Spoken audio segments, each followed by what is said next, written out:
Hare Krishna, everyone.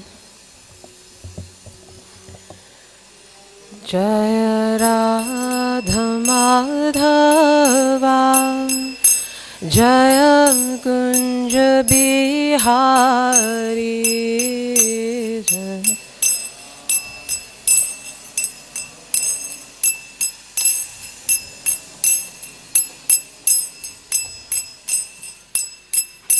Jaya Radha Madhava Jaya Kunja Bihari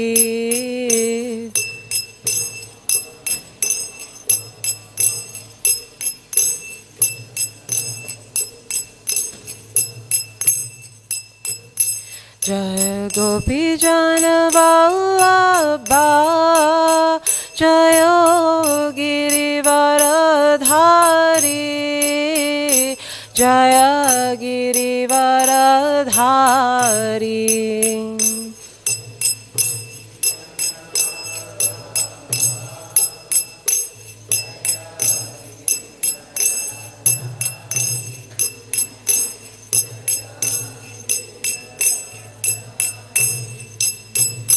Jaya Gopi Jana Vallabha Jaya Girivaradhari Jaya Girivaradhari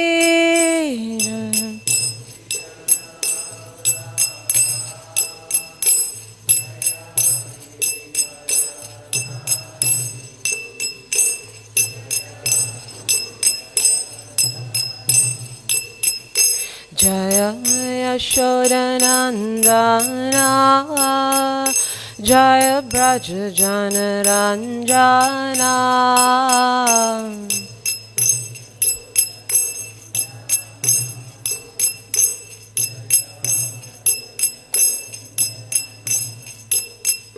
Jaya Yashodanandana Jaya Braja Janaranjana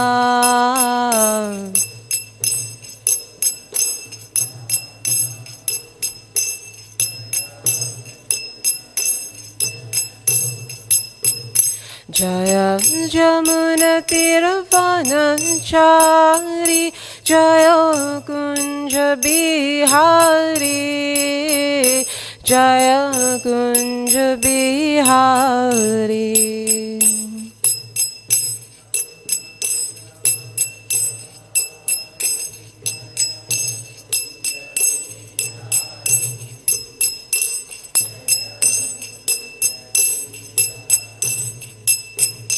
Jaya Yamuna Tiravanachari Jaya Kunja Bihari Jaya Kunja Bihari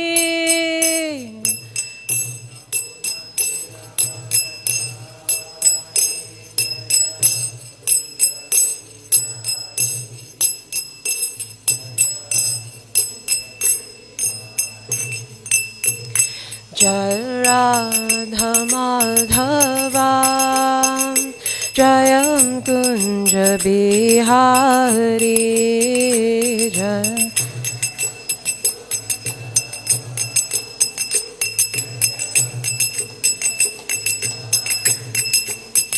Jaya Radha Madhava Jaya Kunja Bihari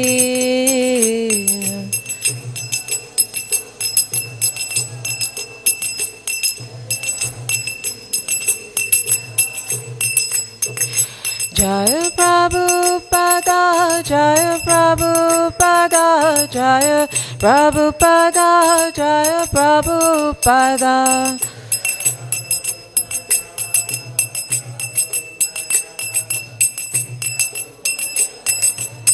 Nitai Gaura Haribo Haribo Haribo Nitai Gaura Haribo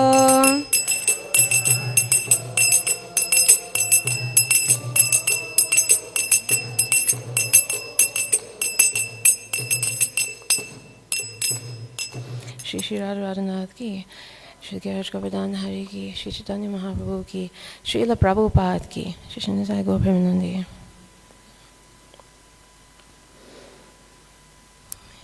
Thank you all so much for joining this morning, and thank you for this honor. We're discussing Srila Prabhupada's Transcendental Diary, or Pastimes in the Transcendental Diary. This is volume 4, chapter 1, and we'll begin first with some prayers for our discussion this morning.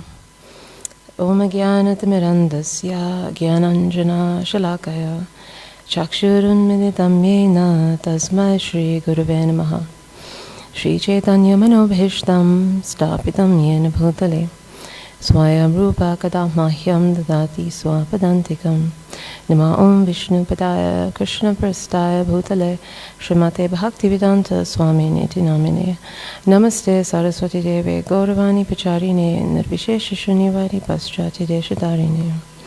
I also pray for all your blessings for our discussions this morning.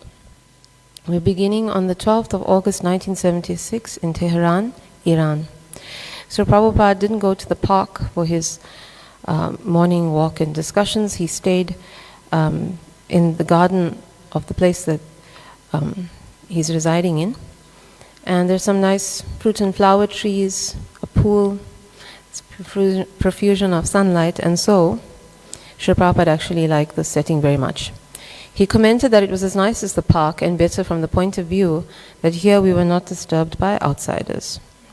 He pursued last night's topic that there must be an ultimate cause, a cause, the Supreme Lord behind everything, with Harikesh Swami sticking to his atheist perspective. There is lust and lust only stance. Everything, the whole act of creation, right? Everything that we create actually all comes out of desire, lust. So Srila Prabhupada makes a very strong point about stubbornness. Prabhupada retold the anecdote of the knife versus scissors that he used in Mayapur in March to illustrate the obstinacy of the scientists.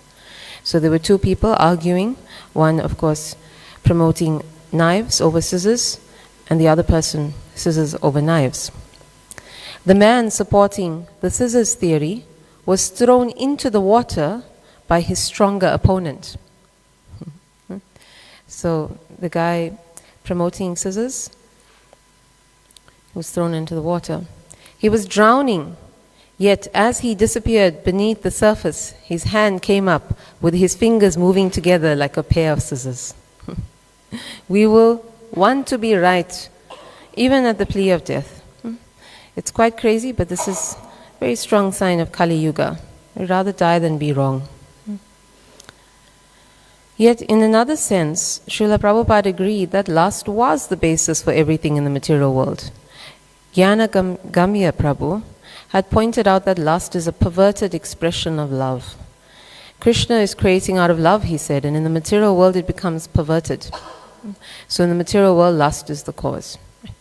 So Krishna provides this material world out of his love for us to give us the opportunity to exhaust all those tendencies that we have to want to enjoy things separately of him. In the same way that you'll allow a child who doesn't want to come inside and study or bath or eat to just run around for a while, exhaust all that energy, and then decide, okay, you know what, I need a break now, I need to come inside. So that's what this material world is, right? It's our opportunity to exhaust all those material desires until we understand that it's getting us nowhere, and then we start asking the questions that will get us somewhere. And in that interim, we can only express ourselves through lust, right? Through, of course, trying to fulfill our desires, and then finding that they only bring us pain, trouble, and difficulties. So in that way, lust is actually driving us here. But the actual creation of the material world, by the arrangement of the Lord, is out of his love for us, to try and get us back. Right? It sounds a bit contradictory, but that's actually the reason why.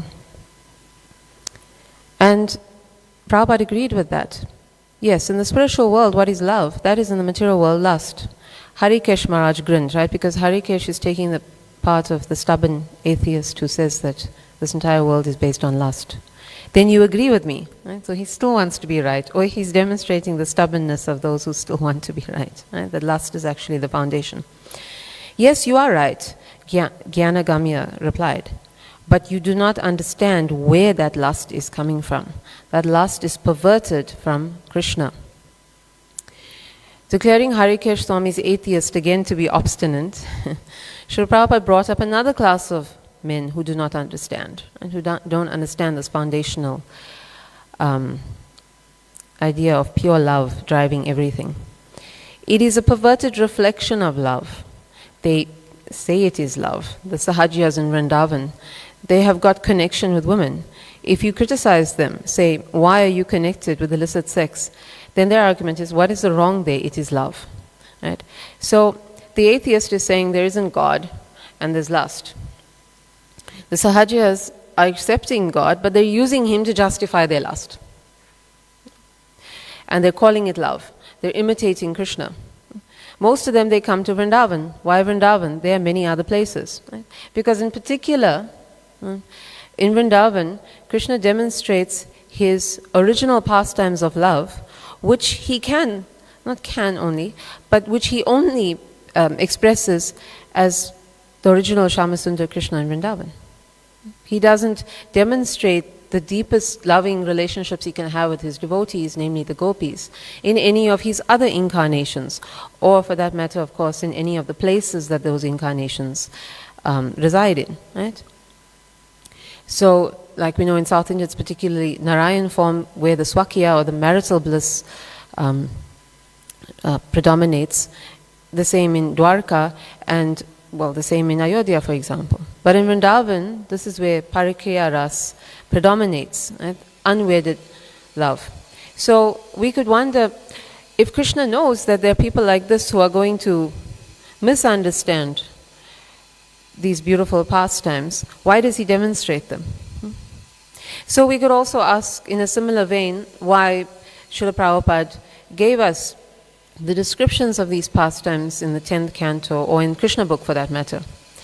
It's because Krishna's primary concern, Prabhupada's primary concern, is for the devotees who are mature and who will understand it in the right way, and who do need to approach these pastimes in an authorized manner.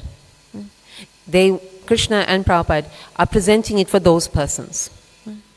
So we could take it as when Krishna says, Paritranaya sadhanam vinashaya chadushkritam, that his focus is the sadhus. He's delivering them through giving them his pastimes, the understanding of pastimes that they will never have an appreciation of, or even have a knowledge of, unless he comes to this world and demonstrates it with the gopis.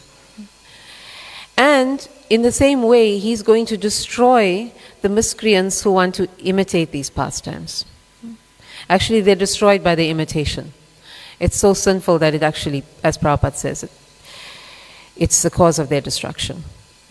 So Krishna doesn't even have to lift a finger to destroy anyone. They're destroyed by their own sinful attitudes towards his pastimes. And the devotees, they're delivered by hearing about it, by reading about it in the books that Prabhupada has given us, by knowing that this amazing goal, the ability to love God so deeply and to have him love us in return. This is why Krishna displays these pastimes and why Srila Prabhupada presents them. Prabhupada's enjoyment of the garden was self-evident, and as he took pleasure in his natural surroundings, he compared the natural ambience favorably against the complex arrangements of city living, indicating the house, so the house that they're living in presently. That building is costly, but we have left that building. We have come here. Come to the garden. And this is costlier, nature's way of. In the room, to make us comfortable, you have to run on the fan. Here, we don't require any fan. So what is the advantage? So the devotee takes the point of a materialist. Well, if it rains, then we'll have to go back inside. And Prabhupada says, and all South Africans can identify with this, and if your electricity fails, you'll go to hell. Srila Prabhupada quipped, raising laughter all around, right? We feel like it's hell when the electricity is off. So the bottom line is that somebody could say that the arrangements out there in nature are fallible because you'll enjoy the garden for a time and then there'll be rain. But it doesn't mean, as Prabhupada's pointing out, that all the arrangements that we have made on the inside are perfect either. Right? We know that the technology can let us down at any moment. The electricity can go out at any moment. The piped water supply can get cut off at any moment. The bottom line is that as long as you're in the material world, whatever arrangements you make, there's going to be flaws. Right? According to the karma you've earned, according to what you are meant to enjoy, what you're meant to suffer, it's going to happen, whether you make yourself comfortable or whether you make yourself accept nature's arrangement. This is an obstinate rascal's argument that, okay, so Prabhupada uses an example. They were eating yogurt, group of people. Everyone said, oh, very first class, nice yogurt. So there was the obstinate rascal. He has to find out some fault. He said, yes, it is very nice, but if we keep it 3 days, it will be bad. So Prabhupada says, that is all right, but what you are tasting now, talk of that. When there will be rain, you'll have to go in the room. This is no argument. This is obstinate rascaldom. So the bottom line is that there's flaws with both we could consider. But because we want to make it that our artificial arrangements are better than nature, all we can do is criticize it. Like the devotees, just thinking about the rain. But the rain is not here now. Even when the rain comes, it's actually very beautiful, right? Appreciate what Krishna has created. There'll be suffering due to your karma, that's your problem. But otherwise, Krishna's created this world perfectly, right? Like the invocation of Shri Upanishad says, Purnamada Purnamidam Purnat Purnamudachyate. Everything has been created perfectly. Everything is created perfectly and beautiful like the Supreme Lord that it emanates from. But by the introduction of karma into this, which we bring upon ourselves, there is suffering and misery. Otherwise, there would not be deterioration in this world. Right? It's because we deteriorate by our character, by our activities, by what we say. That is reflected out there. But otherwise, nature's arrangement is perfect, right? Like the Supreme Lord that it emanates from. So we just look for things to point out that are negative. But we have to plan for the future, I said. Right? Another argument. But Srila Prabhupada wasn't having any of it. Future you cannot plan. That is another obstinate rascaldom. So we're going to qualify this point just now. Future is not in your hand. Right? That's what Prabhupada is trying to make a point. You can plan to a certain point. But what's going to happen, how it's going to play out, that's in the hands of Krishna. So essentially you attempt to plan, and then you accept the will of the Lord, and you work within the circumstances that He provides. They are planning many things for the future, but it is all being baffled. Because the way the people that Prabhupada's talking about are planning, they're planning as if they're entirely in control. As they want it to happen, it will happen. The consequences will go according to their desire. It doesn't work like that in the material world. So many schemes there are. In India, there's a planning commission after independence. So whatever they did, all failure. And now it is chaos. Right? So does it mean that we shouldn't plan ahead? Now Prabhupada says, so planning, you make so many plans, but it requires sanction. You have to accept when you're planning the humility of, okay, Krishna, I'm trying this. I think that it's the correct course of action. You can guide me through the way that this works out or doesn't work out. As to what you want, I will accept it and I will work with it. That's the mentality. Not that it's going I'm planning for it to go my way, it has to go my way, it will go my way. Right? We can say that as much as we want, it doesn't go, it's foolishness. And that planning is condemned by Prahlad Maharaj. And Prabhupada makes the example of that famous verse in Bhagavatam. Every parent is planning how his child will be grown nice, educated, but it becomes different. Right? He's becoming hippie. When somebody's diseased, rich man, he's planning to save him, best physician, best medicine, but he's dying. So what's the value of your planning? It's your duty to try, but you have to accept the supreme will of the Lord. It requires sanction of some higher authority. Otherwise it's useless, right? To keep fighting against the consequences. Saying that our plan should be to simply accept Krishna's plan, which is approved and very easy, Prabhupada made a proposal. Take any words of Krishna, it is very easy. What is your problem? First of all, just consider whether Krishna answers it, right? Whether he answers or he lets your plan work out. So then the argument from the disciple says, well, my problem is that I have to have somewhere to live and I have to have something to eat. Okay? So Prabhupada says, yes, that Krishna solves. You can make a plan. But for example, if you just need a 3-bedroom house, you want to build a mansion. Then Krishna's plan is that you get the 3-bedroom house because that was what you deserve, or that's what's good for you. Right? If you're a devotee, Krishna thinks about what's good for you, not just what you deserve. And you get upset with him. Right? That's a simple way of looking at the problem with our desires and not submitting to Krishna's will. He gives you what you need, what is actually good for you. Right? But you fight it because it's not what you wanted. You don't accept his sanction, his ultimate decision or authority in the end. Yes, that Krishna solves. Krishna says, Anad bhavati bhavanti bhutani, right, from the 3rd chapter of Bhagavad Gita. Produce food grains, right?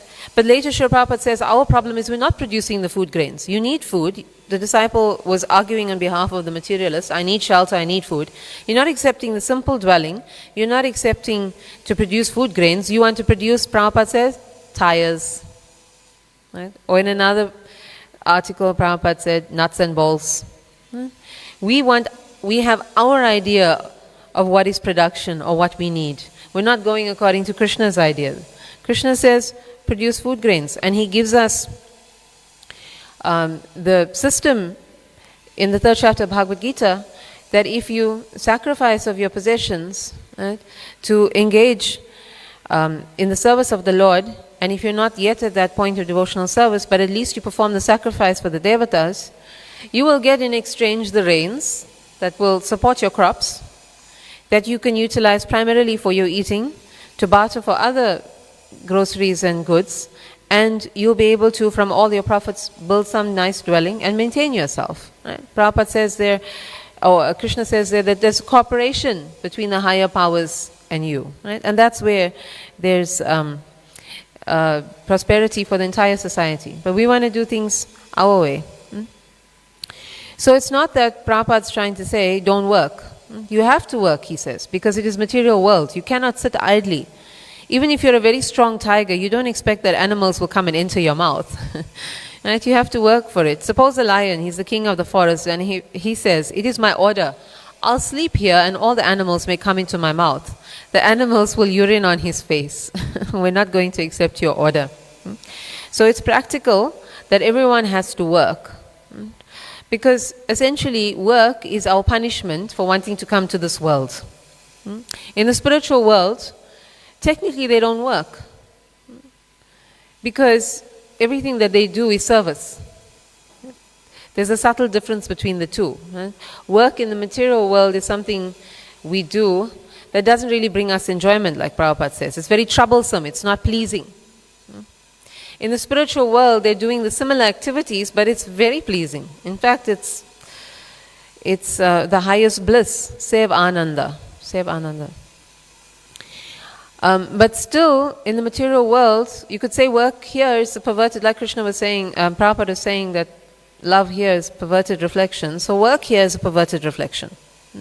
You still have to do it because you have to be purified, right, through your activities of work to come to a more advanced level of understanding until you realize that your work should be a devotional service.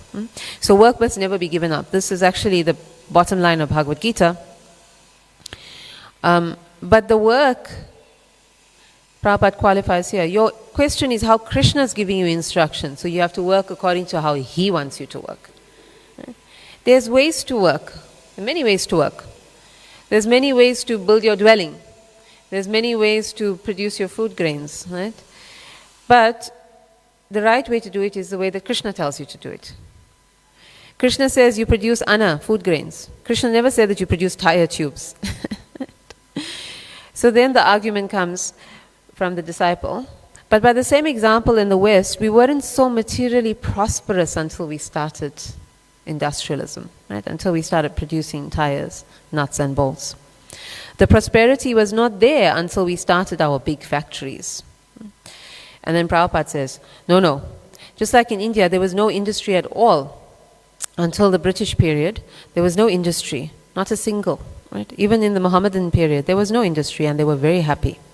So now the disciple argues, such a high standard of living that was not available, right? So in those days, Prabhupada is saying people were happier, but the disciple is arguing, but we have a higher standard of living here with our industrialism and technology. Prabhupada was dismissive. This is a nice point. What is that higher standard? When there was no industry in India, there was full of gold, jewelries, and now there is plastic.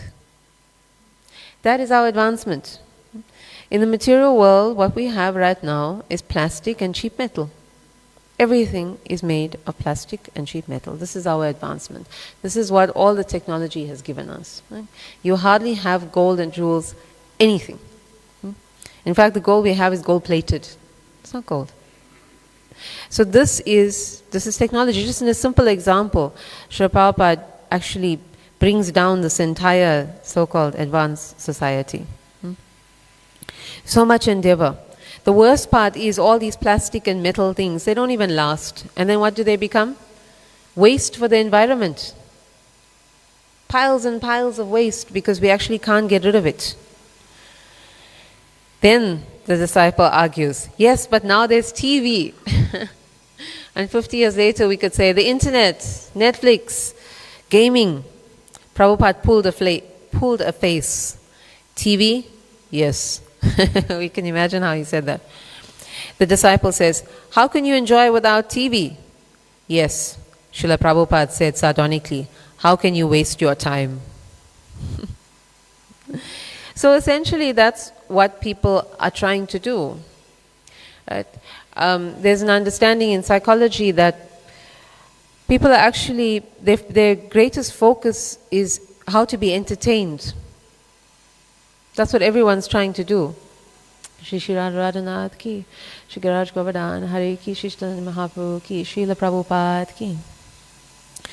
The focus of most people today is actually how to be entertained. And Srila Prabhupada actually, the disciple actually explains very nicely why people are focused on that. They need TV, or again you can substitute social media or any other entertainment, because they work hard all day that they need to forget. That's what entertainment is. Whether it's at home watching TV or whether it's going away, right? It's actually that the state of our lives are so miserable or unhappy that we need something to try and offset that. And that's why most people are actually so focused towards it. So the interesting part is that people sometimes criticize the Krishna consciousness movement that we are trying to escape the material world. That we're always engaging in activities that are completely opposite. And they don't realize that that's what everyone is trying to do. Everyone's trying to escape, everyone's trying to forget. The difference is that we're not wasting our time doing it. Right? Like Prabhupada says, with all these other so-called recreational activities, we're investing in our future, the ultimate future, eternity, by our activities. When you've wasted your time, the devotee and the materialist, they have the same amount of time available. Actually, there's that subtle science that if you're situated more in goodness, time stretches. So you could qualify that on a deeper level, but let's look at it even superficially. The materialist and the devotee have the same amount of time. But the difference is that when you spend it just on recreation, it's not an investment in anything, it's a waste. But the devotee who utilizes that time in the service of Krishna, right, properly in the service of Krishna, that person is investing in their spiritual future. And that's the biggest difference. And that's why it says that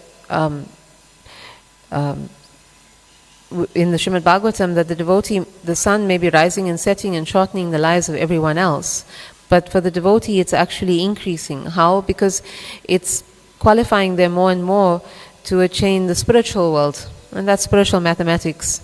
They're using it in order to achieve eternity, and that's of course where you have an abundance of time. Why should you work? if you have to forget, why should you take such nonsense things that you have to forget again? Why not chant Hare Krishna? So when Prabhupada says, why should you work, he's not telling anyone to be idle, but why should you work for these things that are not actually helping you in any way? It's just nonsense that's helping you forget. It's not an investment at all. Chant Hare Krishna, Srila Prabhupada said. He had already called our attention to Anirudh, right? So that was a child that was playing. And he used his example again. Even the child does not forget. He's chanting. Take such things that you'll enjoy. The more you do not forget, the more you enjoy. Why should you take up something that you have to forget? This is rascal. So he told another little anecdote to make his point. This is another very nice example. There is a story like this. A man is sitting. His friend came. Why are you sitting idly? So the man says, what shall I do? The friend says, work. So the man says, why shall I work? The friend says, you'll get money. The man says, what shall I do with the money? And the friend says, then you'll be able to sit peacefully. So the man says, but I'm already doing that. So Prabhupada's trying to say that we're working, but we're working with intelligence. We're not overcomplicating that we have to work so hard so that we can have the peace that we already have because we're living simply. This is intelligence. And Srila Prabhupada's bringing up this point more and more now, that we actually have to think about this. Those persons in the past, before technology existed, like he gave us the example, they were living more peacefully. They were working, but they were working with intelligence. Now we're working so much harder, we have so much less peace. We've got to entertain ourselves to forget how hard we're working and how unhappy it makes us. And we're still not advancing ourselves forward in any way spiritually, nor even materially if we think about it, because at the end of the day, all we end up with is plastic. When I said afterwards that variety was the spice of life, so the disciple is arguing that people engage in all these activities because they want to add some variety. Prabhupada agreed that variety was there. But he said that it was a question of taste. So if you don't like the simple life, which is of course very much in the mode of goodness, and then if you engage it in Krishna service, it becomes pure goodness. But if you got a taste for other things, then that is, now we're talking about passion and ignorance. So Prabhupada says, some like to eat prasadam and some like to go to the brothel. So we can say that variety, we want variety, but if the variety is in passion and ignorance, it's not going to help you advance. It's not going to be a good investment for your future. Because when we talk about happiness and we encourage from the material perspective that you should chase your happiness, there are some people who get happy by killing other people. Should they chase their happiness? Is that a good variety? Is that adding more spice to life? It is spice. It doesn't leave a good taste in the mouth though. Right? This is what Prabhupada is saying. You have to add your variety, or you have to add your choices with that intelligence. Already he said that intelligence is guided by Krishna's instruction, and now he's going to guide us as to, or now he's going to make us understand that we should also be taking the guidance of a spiritual master to guide our choices. Right? So we're making the right choices. We don't go to the movies or the restaurant. It's a different taste. Therefore it is calculated. 3 kinds of men. Satvik, Rajasic, Tamasic. Their tendencies are different.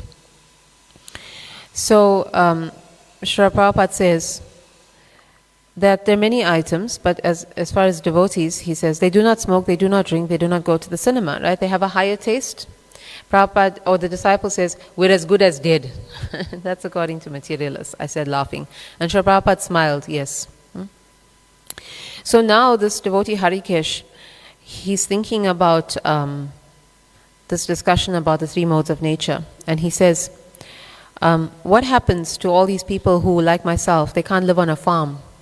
So Prabhupada says it doesn't make you unfit. So basically Prabhupada is saying it doesn't make you unfit for devotional service.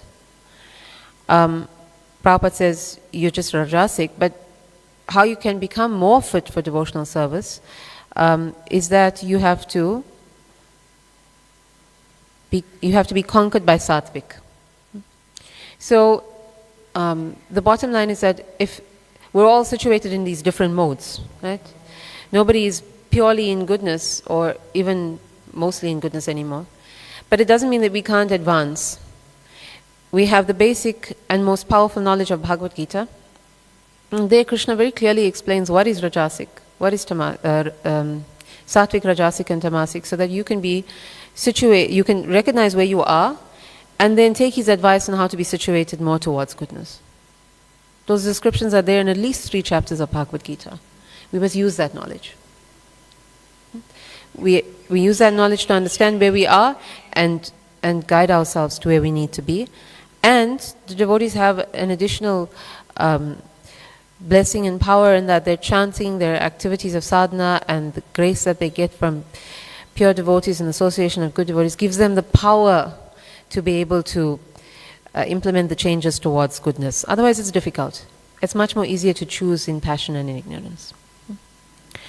So Prabhupada then comments that that tendency is there to actually want to be situated more in goodness. Therefore, he says there's these bungalows or those residences that they were living at that were there in the country. They do not like to live in the city. Right? The city is Rajasic. They are paying so high rent. Why? The inner tendency is to live like this with the trees, with the lawn. Right? So generally greenery is in the mode of goodness. So even if we're forced to live in the city, we can do something practical. We can create some little garden at least. Right? We can surround ourselves with greenery. We know also from Bhagavad Gita what association, determination, knowledge, all these things are in the mode of goodness.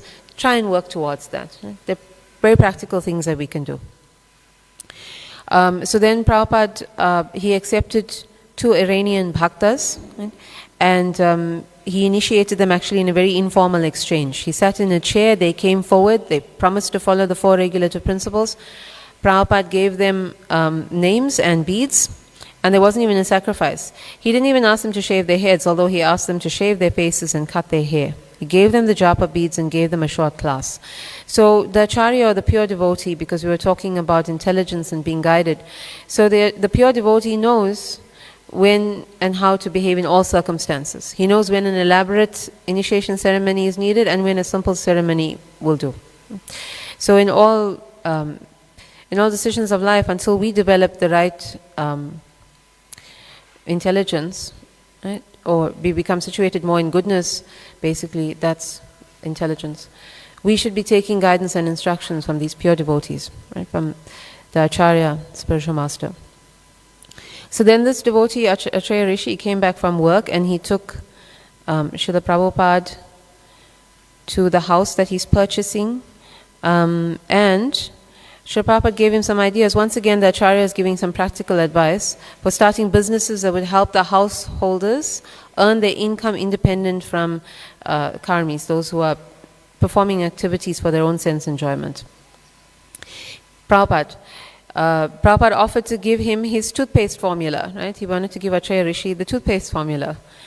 So that is menthol, pine oil, camphor, oil of wintergreen, glycerin, ground yellow mustard seeds and powdered salt.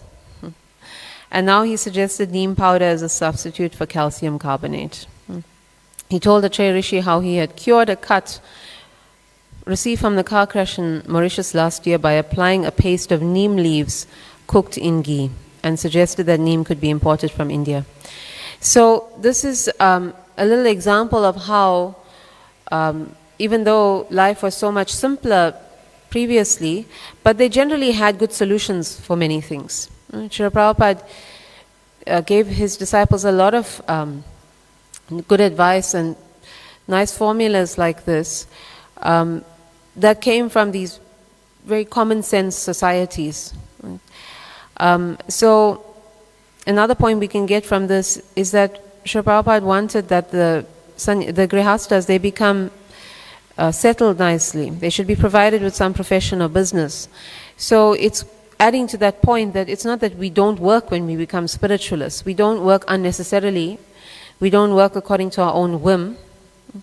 We don't work just focusing on the material gain, and which of course is the reason why people work much harder than they should. But taking direction from the acharyas, taking direction from Krishna and the scripture, developing our own spiritual intelligence to be guided from within, we work in that way. And this is how we can actually advance ourselves, not just materially but spiritually as well. This is actually that karma sannyasa yoga that Krishna speaks of in the 5th chapter of Bhagavad Gita. So then the devotees offered Srila Prabhupada some dakshin, and Prabhupada told them to invest it. He told them to invest it and give him the interest for the Vrindavan Mayapur temples. So this is practical. It's not that we are like living in a commune somewhere or under the ground. There's nothing wrong with banking either, as much as there isn't anything wrong with work, but Prabhupada's utilizing the interest in Krishna's service. Right? So we want to not complicate our lives. We want to live as simply as possible, but where the technology, where the modern methods and modern advancement can assist us in Krishna consciousness, like Srila Prabhupada's using it to maintain the temples, it's fine, it's allowed. So now, going back to the toothpaste, I reminded Srila Prabhupada of what he had said in London about his toothpaste. You said your teeth were so rotten, they want to fall out, but the toothpaste won't allow them. Srila Prabhupada grinned. Yes, actually my teeth have all gone bad. It is useless. But on account of this toothpaste, it is still working. He gave a laugh. Otherwise, according to dental science, it has to be extracted. It is no other remedy. If you go to a dentist, immediately he would say, extract all this and have a new set, artificial, right? So false teeth. That is, I know that, but I don't want to extract. As far as possible, use them and let them fall out automatically, as they have already fallen out, so many. 50% already fallen out and 25% are shaking, and still I am eating. Otherwise, according to the dental science, I should not eat any salt. Right? In Bengal, there is a word that when teeth is rotten, then your eating is gone. You cannot digest, you cannot eat. If the foodstuff is not properly chewed, it causes digestive disturbance. Digestive disturbance means so many diseases. So basically what Prabhupada's trying to say is that sometimes we're so busy counteracting the ravages of the material world, false teeth. We forget that these are signs, right, particularly when we get older, that we should be taking spiritual life more seriously rather than fighting these symptoms. We can replace the teeth, you can't replace everything. This shouldn't be our focus. The focus should actually be not to have more, to enjoy more, to still try and get everything that we can get out of life. But the focus should be, how can I actually simplify, the opposite? Because especially in old age, this is the time that we are more aware of the end. And we should be making plans to become so much more simplified in our activities and in our natures and in our mind that we can focus more time and energy and effort on Krishna. So these signs should be taken in again with intelligence, right? With common sense. So then Prabhupada spoke about more about diseases of old age. Liver doesn't work nicely, teeth does not work nicely, there is susceptibility to cold, old age. And he speaks about all his friends, all his young friends, they've died, nobody's living. And it brings them to the point of their childhood, Prabhupada's childhood, where he was engaging everybody in Ratha Yatra, and they talk about the temple, where Prabhupada was engaged in serving the Radha Govinda deities. And then Prabhupada makes the point that these deities, they're being maintained so nicely, as the disciple had observed in India, because they have property. The deity is usually given by some wealthy person, a king or so on, some property, and then by renting out that property or cultivating the land, the deity is maintained. So there is a system for the Lord to be maintained very nicely. So then someone may say, but this is planning. We just spoke that planning is not good, and now we're planning. We're planning, or they have planned in the past, how these deities will be maintained, and that's why they'll be maintained nicely. So at the end of the day, we also understand that they weren't planning for their own enjoyment. They weren't making plans that were so grand and so extraordinary. They didn't work out in the end, produce so much of waste like our plans do. Right? There's always so many consequences, destruction of the environment. They planned naturally. The system was natural. It was utilizing Krishna's instructions that developed intelligence, the guidance of spiritual teachers, and that's why it worked so well, that the deities are still being maintained so nicely. So the system must go on, Nitya Seva, right? That once the Lord is established in his temple, he must be maintained nicely. And Prabhupada then says that this is why he's also trying to, through his books, the sales of his books and so on, that the temples will be maintained. And then he explains about Vrindavan in particular, saying that Govindaji, and Govindaji's temple, has got 18,000 rupees monthly income. He's the richest deity in Vrindavan. And Ranganath is a tenant of Govindaji. So those who have been to Vrindavan know that Ranganathji's temple is actually alongside Govindaji, and as Prabhupada is pointing out, it's actually land taken from Govindaji, and Ranganath's temple is constructed. And the Ranganath's temple management pays the rent. So Govindaji is the landlord, and Ranganathji is the temple tenant. Right? Govindaji is the landlord, Ranganathji is the tenant. He laughed. So it's quite interesting because it illustrates another point, because Govindaji is a cowherd boy. He's a cowherd boy. He doesn't have any possessions, we could say. Right? Or at least compared to Ranganathji, he doesn't have that many possessions. And Krishna's consort is Srimati Radharani, cowherd girl. Ranganathji's consort is Sri Devi, Lakshmi. But yet still, Ranganath is the tenant of Govindaji. So ultimately, in the spiritual world, love is the opulence. Right? And all other opulences come from there. We don't have to work very hard when we're working in the right way. When we're working in love, when we're working in devotional service, everything is provided. So next, this devotee, Acharya Rishi, takes Prabhupada to see land, or house, for purchase.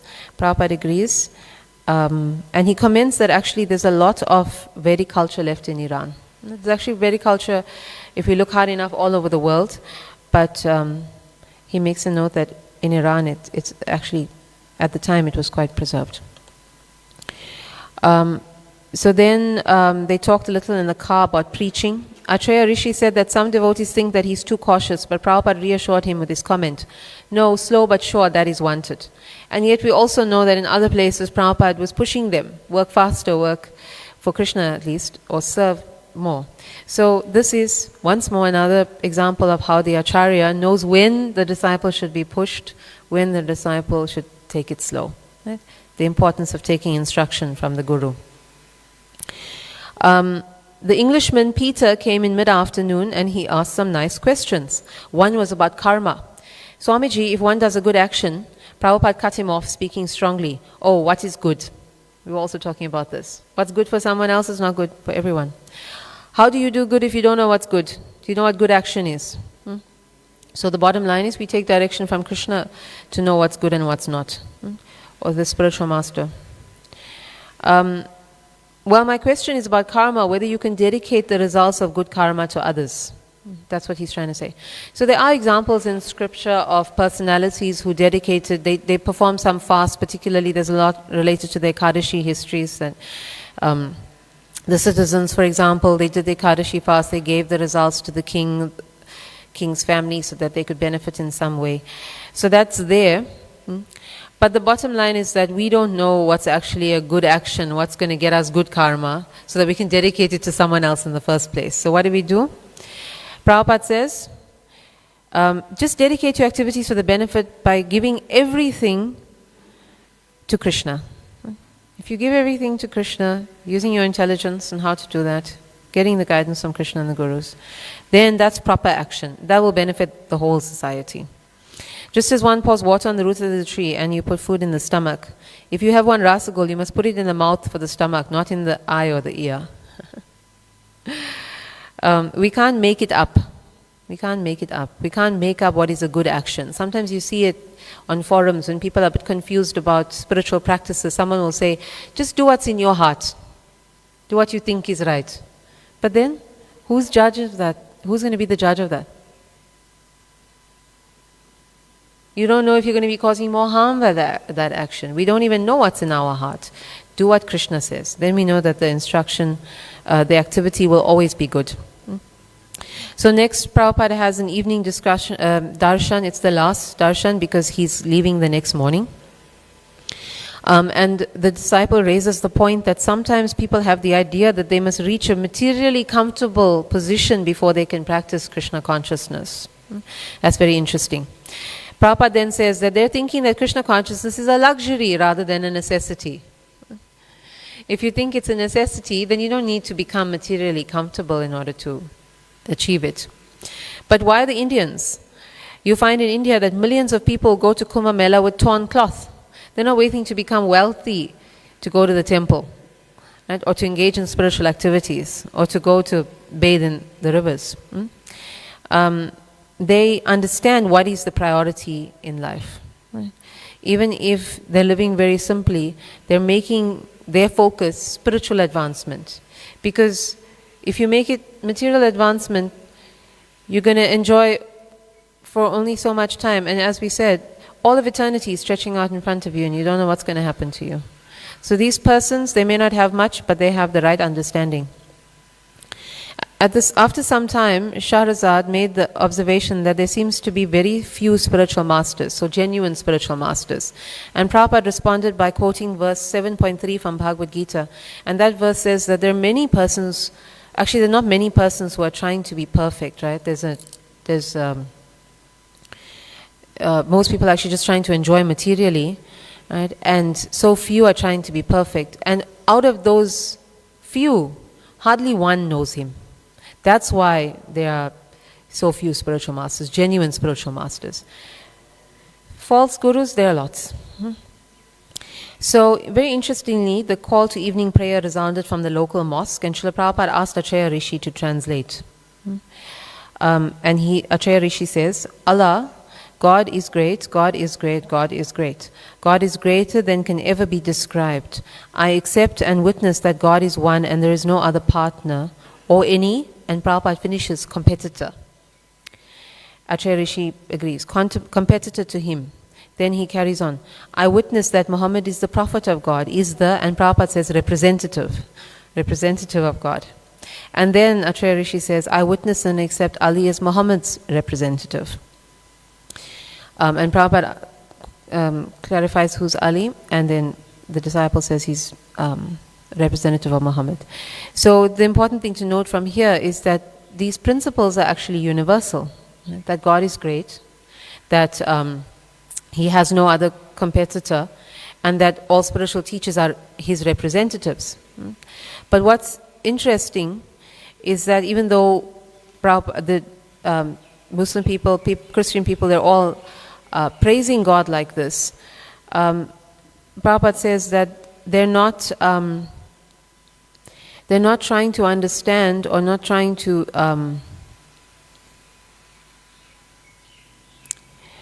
they're not trying to appreciate His glories more than just the prayer. They leave it at that. Prabhupada quoted a long Sanskrit verse to the effect that the glories of God are so unlimited that no one, not demigods or demons, can understand, but still we hear about it. We keep appreciating it. The same prayer, the difference is the action. So far prayer is concerned, God is great, accepted either by the Christian or the Mohammedan or the Hindus or the followers of Vedic principles. Now, God is great, glorify Him, and that is the business of life, but they're not taking to it practically. They're just accepting that He's great, but then they're carrying on their lives and activities in the same way as they always did. They're not acting on the knowledge that He's great. Right? What does that mean? So I'll give you an example. Prabhupada says here that we need to know about God. Right?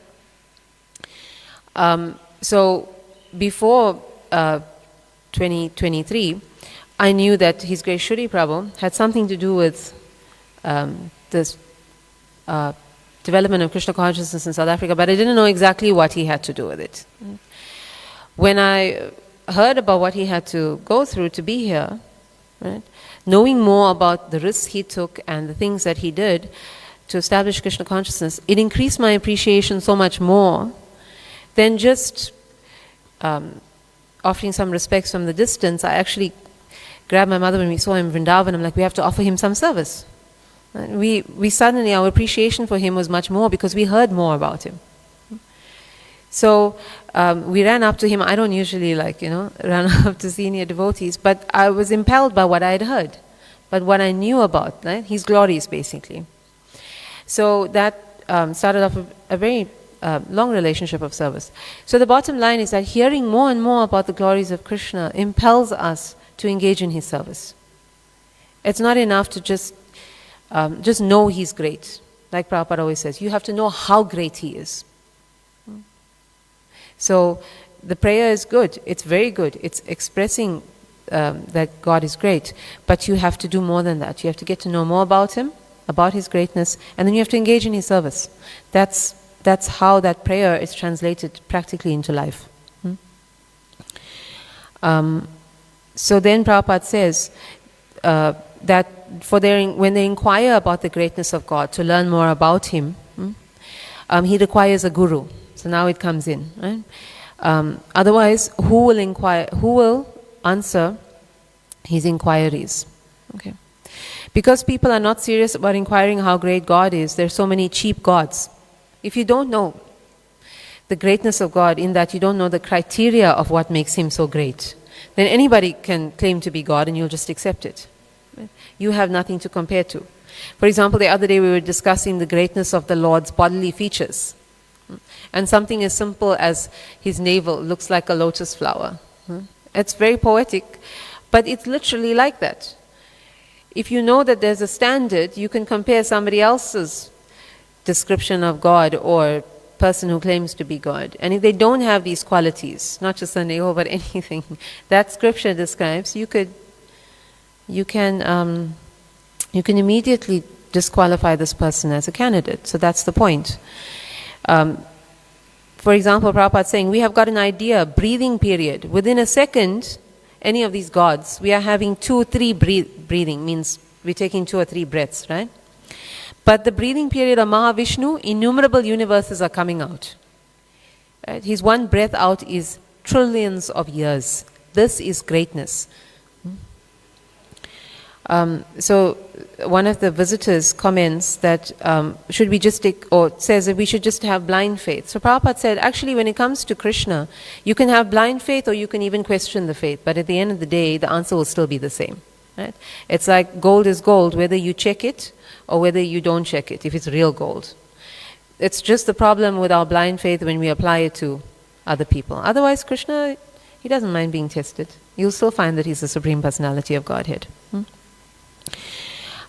So 2 ways are there, right? And why people are misled? Because they don't accept Krishna's words from Bhagavad Gita or any of the scriptures as it is.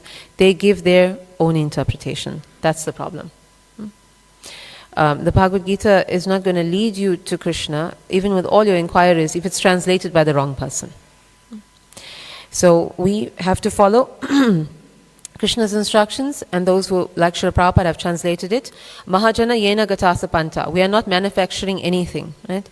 Srila Prabhupada has given us everything in his books, as he says here, and it's all in accordance with the scripture, with the Vedas, Shruti, Smriti, Puranadi, as Rupa Goswami has said. So then Acharya Rishi tells Srila Prabhupada about the persons seated in this darshan who have contributed towards attaining that property. And Srila Prabhupada says, all the community people here in this room have, and then Srila Prabhupada's reaction to this, to the fact that these people have contributed. His reaction was one of gratitude and at the same time detachment. Right? Why? Because Srila Prabhupada made it clear he was not obliged to anyone simply by the fact of a gift. But that whatever they give, he's accepting it on behalf of Sri Krishna. It wasn't for himself, but for their own benefit. Srila Prabhupada is not obligated to these people because they have given money towards the congregation. But we ask them for contributions because it's for their benefit. His Divine Grace never becomes someone's servant merely on the basis of their donating money, no matter how much. Thus he told them, in America we have got the facility for selling books. Contribution there is, meaning donations like these persons are giving. But our main source of income is by selling books. We are selling books to the extent of $60,000 daily. 60,000 daily. America and Europe. Europe, we have got other language publication. We have published Chinese Bhagavad Gita. Bring it. It is translated by one Chinese student. So Srila Prabhupada is giving the perfect formula there. There may be contribution from others, right, from donors, which we don't get because we're dependent on them, but because we'd like them to engage it in service so that they can be benefited. But at the end of the day, just as how he had mentioned to this devotee about maintaining the temples in India, his way of maintaining the temples, right, he has a plan in place, is through his books, through the sale of his books. So our ordinary calculation might be that we're not making $60,000 now. So how is it that the temple will be maintained? So in spiritual mathematics, if you're utilizing the temple for the purpose Srila Prabhupada created it for, which is for sending out preachers to distribute books, even if you sell one book, Krishna will see that you're utilizing the premises for the right reasons, and he will give you the money in some way or the other. That's spiritual maths. It doesn't have to equal that we have to sell $60,000 worth of books in order to maintain this temple. You just go out and sell books. And whether you sell one or none, Krishna will give you the money because you're doing what Prabhupada wanted. That's how book distribution will maintain these temples. Krishna will see that we always have enough. So then, Jnana Gamya Prabhu glorified Prabhupada for his monumental achievement. You are the greatest teacher in recorded history because your movement is so well founded in these books, more so than any religious teacher, Muhammad, Buddha, Krishna, Jesus Christ. Your movement is perfectly founded even during your lifetimes. During your lifetime. It's truly Lord Chaitanya's mercy. And Srila Prabhupada says that these books, that's our solid ground. It's our solid ground for our preaching, for our spiritual life, as well as for our financial maintenance of our temples and even ourselves. Whatever we want to preach, it's directed Shruti, Smriti, Purana, and because we're going according to it, it has